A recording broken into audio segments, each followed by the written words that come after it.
The statement piece, sister edition. I feel like James Charles. Hey, sister.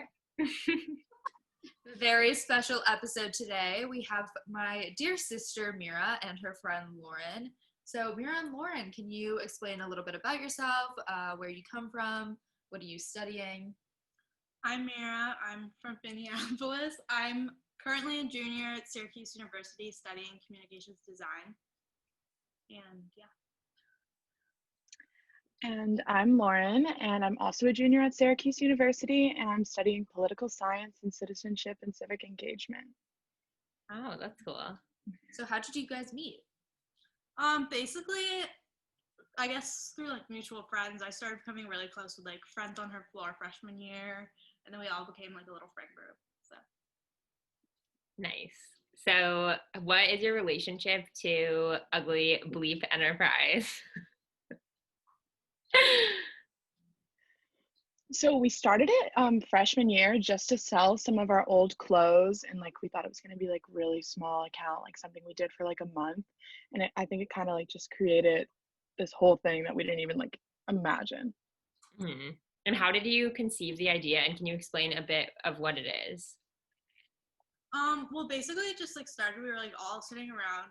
I think we were like in my dorm, which is weird because never were in my dorm, and we were just hanging out, and we're like, oh, like we have all these clothes, and it's like so wasteful, and we don't wear anything. We're like going through my closet. We're like, let's just sell these. Like people will buy them. Like someone likes this stuff. I'm just like not into it right now. Like it's like I have it in my closet, but I don't ever wear it.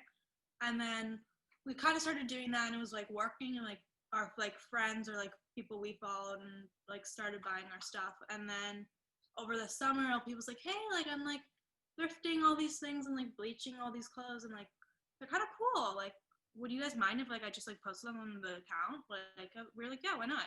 And then it like became this whole thing. We all like got inspired by LP and like did the whole thrifting thing, and like it's just like exploded from there. Okay. So who else is included on the account?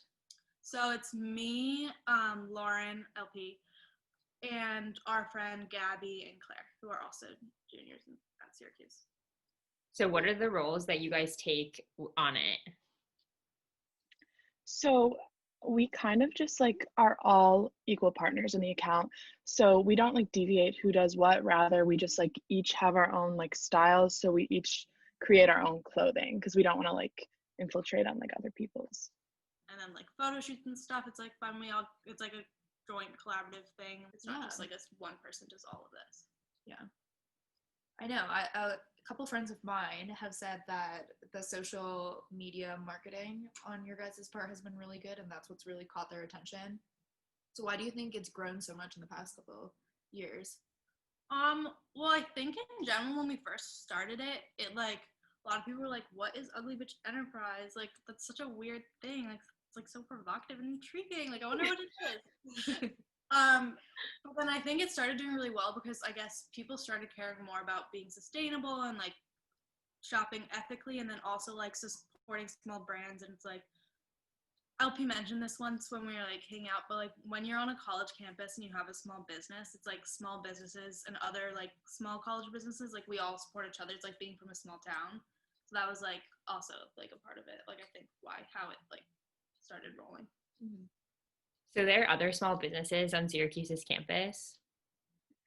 So I think that's like when we kind of like shifted like who we were as a brand like completely, when we like met all these other small businesses, and like we've actually done things on campus that like we've sold our clothes with other small businesses and had like a website with them. I think that's kind of like what got us to be able to like define what Ugly Bitch Enterprise is to us, because it was like kind of like a branding experience rather than like we were just selling things to sell them. Yeah. So how do you go about curating the shoots and creating the brand? It's kind of funny because like sometimes we'll like really plan stuff, and like we'll have like these models that we've like already prearranged weeks in ahead, and like this location, and we're like all ready. And then other days we're like, let's do a photo shoot tomorrow. Who can you get? Like DMing random people, and then it like all comes together, and it like ends up being the best thing we've done. Yeah, like, those are always the best. So random. Wow, how spontaneous. People like to claim they came up with it, but I like to claim I came up with it, but I'm not sure if I did. I definitely didn't come up with it, but every single interview I've had has asked me. So I don't know the answer. Well, I think we were just like joking around. We're like, wait, that actually kind of sounds good. Like, It's really provocative and interesting. And so then do you call it UBE for short? And do you ever go by like Ube? Or Ube? we Yeah, call it sometimes, yeah. Your brand as being more sustainable. How did you both get interested in being more sustainable, and how did you get to know more about sustainability, especially in the fashion industry? So I guess it's just like I've gone through like a lot of like phases and trends like with my clothing, and I don't really like sticking with one thing, and like doing that by fast fashion is like definitely not sustainable. So like doing this, and especially like being a person who's not necessarily like the skinniest person, a lot of the times I couldn't find clothing in my size. So thrifting and like making something your own is like also sustainable, but like you can make what you want to wear and you don't have to like follow sizing of like different stores. I also feel like nowadays it's like everyone's fighting to be different, and it's like this thing. Like no one wants to have the same thing as everyone else, and like with like Ugly Bitch Enterprise, no one piece is the same as like each other, and like everything's just so unique in itself. Yeah. So how do you go about individualizing each piece and altering them? A lot of times when we like get something, we'll be like, oh, this is perfect to sew into this, or this would look great if we tie-dyed it this way, or bleached it this way, or cut it this way and distressed it this way. Like we'll consult each other. We'll be like, oh no, I think you should do that instead of that, or that would look great with this. You know what I mean? So it's like a collaborative thing, but also like sometimes we'll be like, oh, I'm getting the shirt because I want to try making this sort of thing, and if it works, that'll be cool. I'll sell it. So how did you guys manage over the pandemic? Like, were you still selling things? Were you still making things? I think the pandemic was kind of like a good time for us because it definitely gave us time to try like different sort of like techniques and creative outlets. Like that was a time where both me and LP, we like started getting really into sewing, and we like incorporated that into the creative process. And then that's what, like, I feel like that evolved our brand itself because we were able to like expand everything we could do. So it like gave us time to like try all these different new things. It's not just So like photo shoots and shipping, I think was probably the hardest thing. Because like for me personally, a lot of the stuff I make isn't like gonna fit me. So like when the pandemic first started, it was like, how are you gonna sell these clothing that you can't put on someone and it doesn't really look that great on the ground? So it was like seeing if you can like edit a background in, or like waiting until like your mom could take a picture of you. Like it was not like, it was hard at first because we had no idea. And because we live in different places, if people bought more than one thing, we'd be shipping from all over. So their shipping cost was like really high.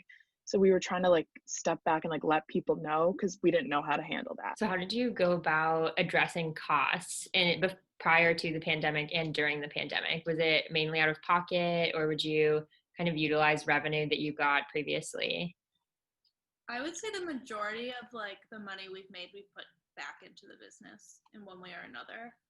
But like cost wise, a lot of the times it's like how much time did it take us to make? Like if like let's say it's like a Harley shirt, it has like more monetary value versus like just a plain t-shirt that's like distressed. So how do you value each item? One of our main goals is like affordability, because like we are targeting like a college audience like ourselves, and we don't want to like be gouging people for prices because like we know how much we paid for it.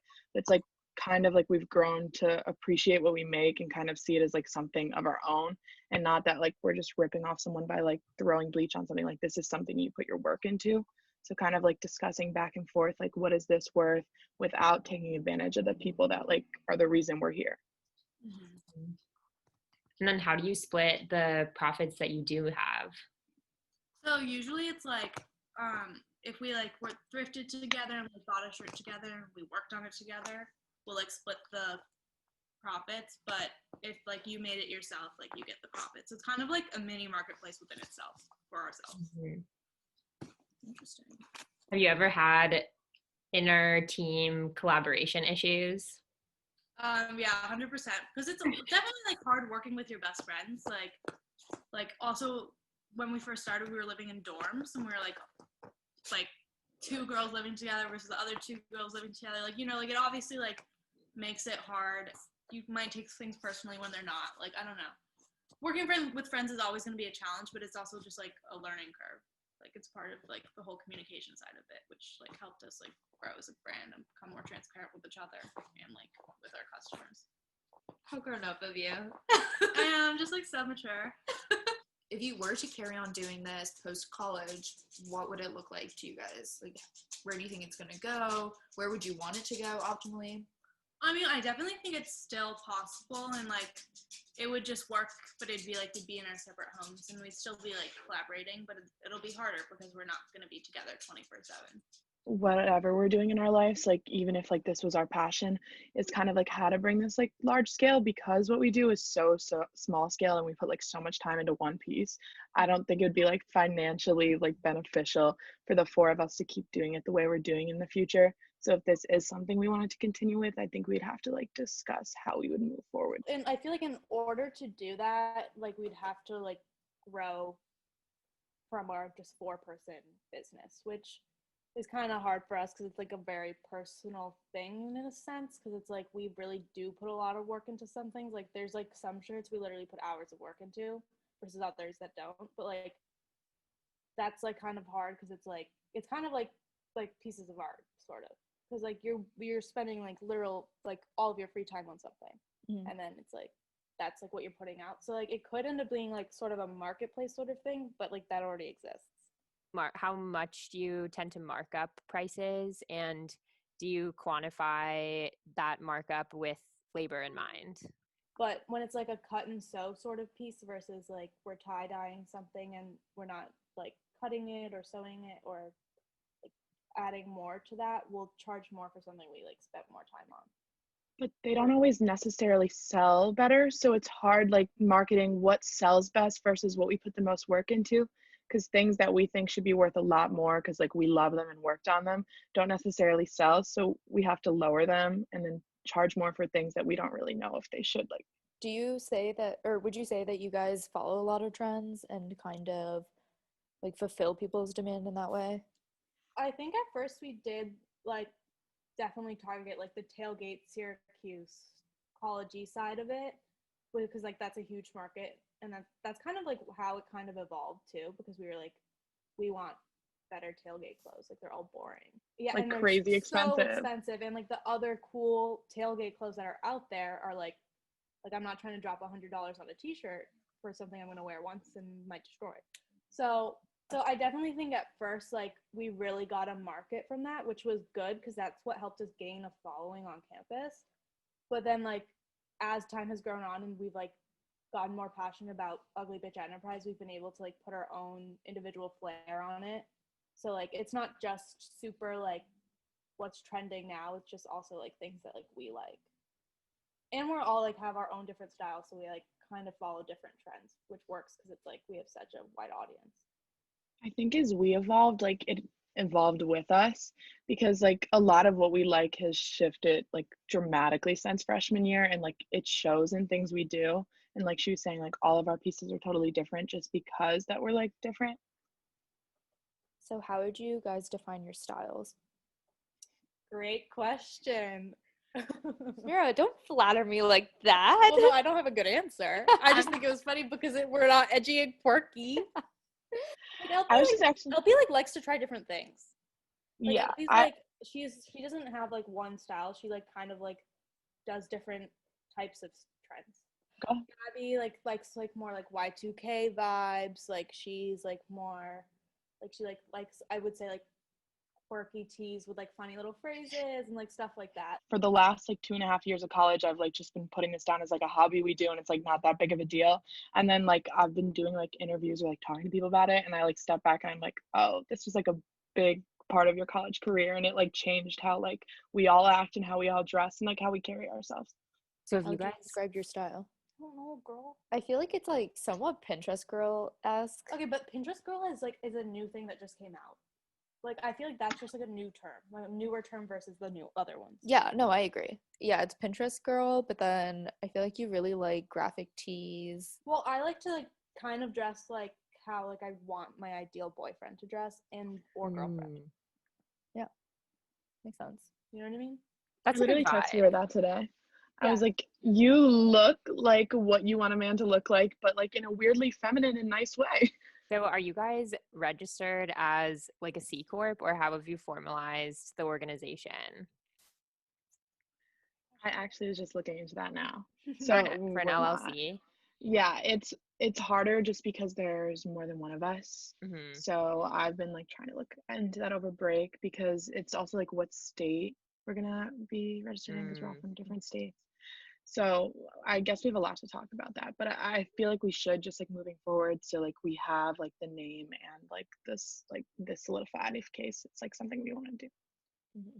Do you guys buy from fast fashion at all? Well, with fast fashion, I think, like, obviously, I think there's absolutely no way to shop sustainably unless you're not shopping at all, because, like, we overconsume so much, and I'm so guilty of it, because, like, even when I shop in a thrift store, I'm like, oh, it's like monopoly money. Everything's like $2. I can get 10 things instead of buying one shirt for $20. But with fast fashion, I think like the reason why it's become so controversial is because a lot of people are like accusing people of, oh, you buy fast fashion, like that's so bad, XYZ. But like some people don't have a choice. They have to like buy fast fashion because that's like the only option. But when you do have other options and you can afford to like, well, it what is am I trying to say? if you can afford more sustainable options, sometimes those do tend to be more expensive, or even you can say afford in the context of time. Like going thrifting does take time. Yeah, that's true. So like like a I don't want to say that. Well, again. so one example Mira was talking about earlier today was Bella Hadid was wearing this green saw dress, Yeah. and So Bella Hadid like posted some picture. It was like for an ad for a purse. She was Yeah. wearing like a cute little like IMGA vibes green dress, and it like became this controversial thing because it was $16, and people were like, she was like, oh yeah, I'll drop you the link. It was only $16. People were like, $16. That's kind of questionable because like if it's $16, like who made it? Where did it come from? Like obviously, probably a POC is making who's like being like I don't like so like someone like it's not coming from an ethical place if it's that cheap. And like that's what I think a lot of people are learning when like clothes are that cheap. It's not necessarily like an ethical place. Like there's no ethical way because even like when it comes to fabrics, like were they sourced ethically? You know what I mean? Obviously like thrifting is another option, and the reason why that has also become controversial is like thrifting is becoming gentrified, and it's like people like prices are increasing in thrift stores like because like all of these teenage girls are going here and like taking clothes from like when actual people need a thrift. But it's important to recognize, yes, that is true. You need to realize that thrift stores are corporations. Like their prices are increasing because they're increasing the prices. It's not that like there's like not an influx of clothes. Like they, if you don't buy the clothes from a thrift store, they go into a landfill. I just think it's like what we're doing is definitely not 100% perfect, and like we know that, and like we try to listen to people who like this affects directly, but like if we can better it a little, like we're just trying to move in the right direction with what we do. We donate back to like the places we go, so it's like kind of just like making sure that they have supplies, so like people of like all size ranges have stuff. Yeah, well, Sita and I, when we had Anna Gray on, who is the co-founder of Object Limited, a vintage reselling app, we read some articles after the fact on the effects of vintage purchasing and reselling, and there's so many different implications. Like a lot of people were talking about how oversized clothing is trending right now, so it tends to be out of stores, but then low income tends to correlate with obesity and stuff like that. So I feel like there's just always going to be extra implications. And even when we did the faux fur episode, we talked about how the alternative to using real fur is to use faux fur, but it's made of mostly plastic and it's really not biodegradable. So I feel like in fashion right now, it's just like very wasteful all around. Yeah, but I feel like the fact that you guys are so informed on the ecosystem itself is demonstrative of how much you care and try to do the right thing. I think it's just like important to shop consciously. Like it's hard to shop completely ethically just because there's so many other like nuances to it, but like at least being conscious like and like lowering how much you consume or like consuming correctly and ethically as you can. But how does being a woman affect the business, or how she runs the business, or what was the question exactly? Well, it was for Women Empowerment magazine for Syracuse University, like their so it's kind of like how it affects like us as a business, us like being taken seriously and stuff like that. Mm-hmm. So like it was basically just like I didn't even realize this, but I think we've had a really hard time branching out to the male audience. And like that could be like a lot of our models are female, but most of our clothes is co-ed. It's not like severely cropped, but that could be co-ed too. But I think it's like bridging that audience of like we also make male clothes even though we're a bunch of girls named Ugly Bitch Enterprise. Like that doesn't mean you can't wear it too. Like we market our audience like to everyone, and most of our clothes start off as men's anyways. Mhm. So thinking about approaching fashion with an ethical lens, how do you go about staffing your shoots in terms of the models and photographers and things like that? I would say like this is kind of like one of the funnest but also hardest parts of like our entire business because we get to like do it with our friends. Like a lot of times we're like we ask our friends if they want to join. It's like a fun little friend photo shoot sort of thing, or we'll like be like reach out to like model-y people. So do you try to approach things with a kind of diversity lens, or is it more just like who can show up? Yeah, like I pick who I'd want to see on it, and it's like also relatable because it's like for I guess like for when people like come onto our account, it's like people who like look like us and like are our age, and like we try to get as much as we can like different types of body types and like all different types of sizes because we have like different size clothes and stuff like that. So it's important to like see yourself when you're shopping. Would you ever bring in a man into the business? Great question. Yeah, we found one. Oh, what would the criteria have to be? Um, Let our listeners know. you have to have good style, and that's not like super basic. Do you have any like major groupies or like randoms who don't even go to Syracuse? Yeah, kind of. I- A I lot of our definitely customers are think we from. did. Yeah. A lot of them are from our hometowns.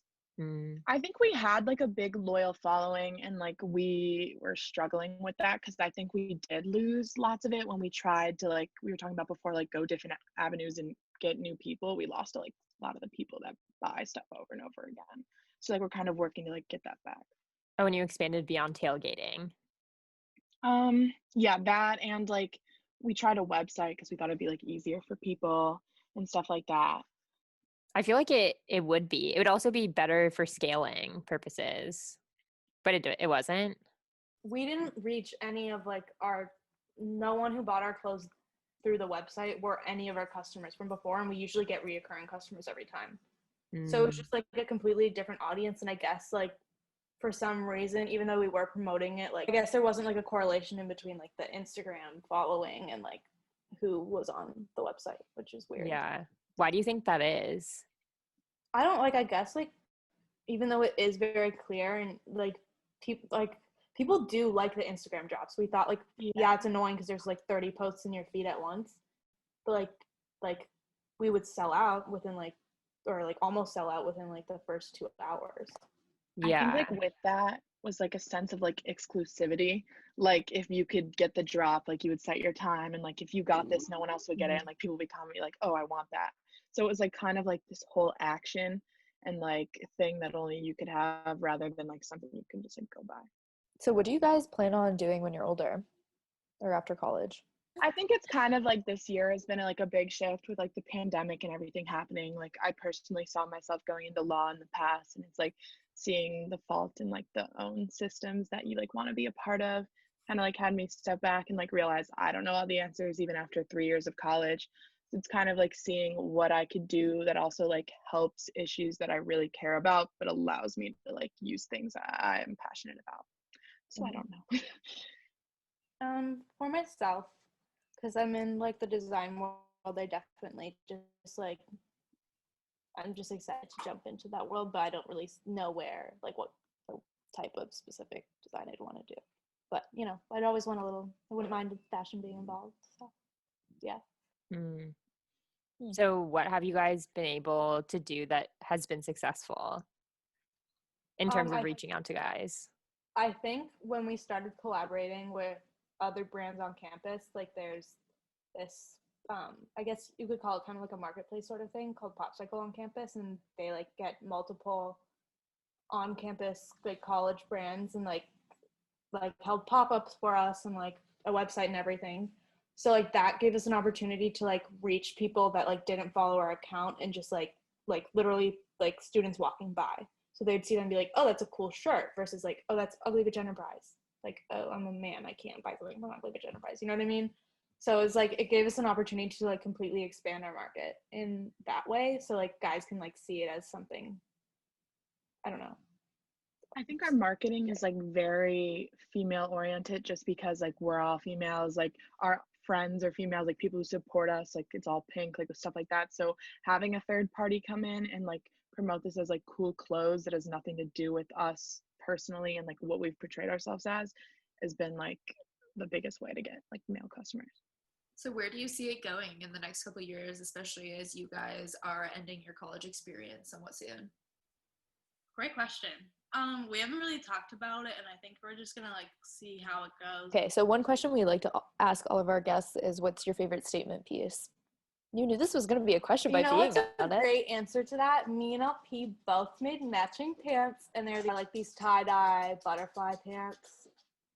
So those are cool. I think they're fun. They're bright. I think it's really cool that ours are like tie-dye because they're butterflies, but they're also like an artistic like tie-dye underneath because when we wash them, you never know how they're going to turn out. Okay, well, thank you so much to Mira and LP for being on. It was really great to see Sita and Mira's sister dynamic. Hi, sisters.